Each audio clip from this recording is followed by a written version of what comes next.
Hello and welcome back to Maths with Mr. Duffield. I am the aforementioned Mr. Duffield, and today some work on trigonometry requested from one of my LE. And actually, very well done for bringing this to my attention, because it is important that a clarification be made on one of these questions. But before we get into it, let's quickly do this one. Let's just find the length of this side length using SOHCAHTOA trig. So this side's the opposite, this side's the hypotenuse, this side's the adjacent. Remember, having a sketch in front of me means it's easy to label up. If there isn't a sketch, it's always a good idea to make one. Okay, I've got the opposite and I've got the hypotenuse. Let's draw out SOHCAHTOA. I've got the opposite and I've got the hypotenuse. It's sine that we're going to use for this question. So the sine of angle 59 is equal to the opposite over the hypotenuse, 20 over x. Okay, so the unknown is on the denominator of this fraction. Easy enough to deal with. Going to find the reciprocal of both sides. But you'll remember that in another video that I did on this topic, I showed you multiple ways and approaches, and you can do whichever one you prefer. Times both sides by 20 to isolate x on its own. So 1 over sine 59 becomes 20 over sine 59, and that's the value of x. And having done this work a little bit earlier on, I can tell you that the value of x is 23.3 centimeters in this case. All right.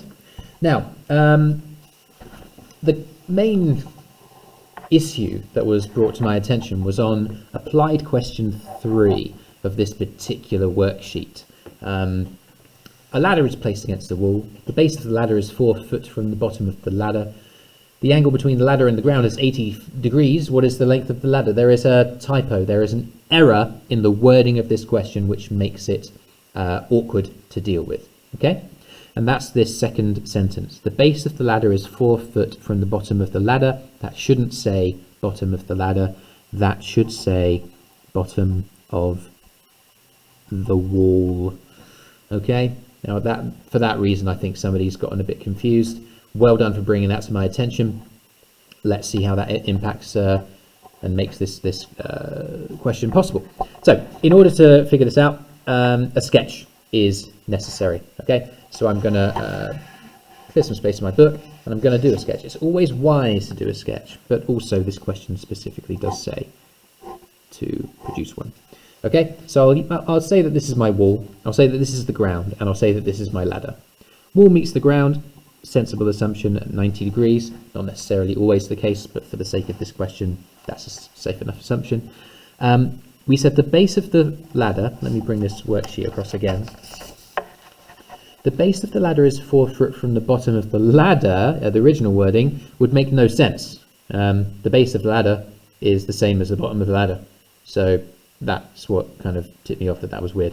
So if we say the bottom of the wall, that makes more sense, because the bottom of the ladder here would be 4 feet from the bottom of the wall, making this length of ground 4 feet. We're also told angle between that ladder and the ground is 80 degrees, and we're looking for the length of the ladder itself, x. Now that we've got the sketch done, now that we've uncoded the wording of the question, well, the rest is exactly the same as the starter we did a couple of minutes ago, where this is the opposite, and this is the hypotenuse, and this is the adjacent. Okay, so we're looking for that side length, and we know the adjacent is 4. Writing out SOHCAHTOA. Got the hypotenuse, got the adjacent. This time we're using cos. Okay, so the cosine of 80 degrees equals the adjacent over the hypotenuse. And again, unknown on the denominator, the bottom half of the fraction. Easy enough to deal with, just find the reciprocal again. 1 over cos of 80 equals x over 4, times both sides by 4 to isolate x. 1 over cos 80 becomes 4 over cos 80. And then get out your calculator and type away. What you should get once you round this, let's say to 2 decimal places, is 23.0. Oh, sorry, let me just make sure I get this right. 0.4, in this case, feet.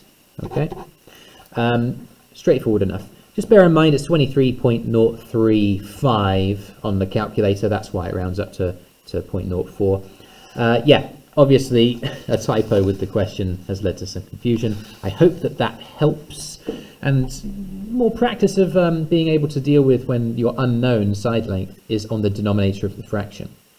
I hope that that helps you. I wish you all the best in your endeavours, and for goodness sake, upload your work to Teams. I will talk to you very soon.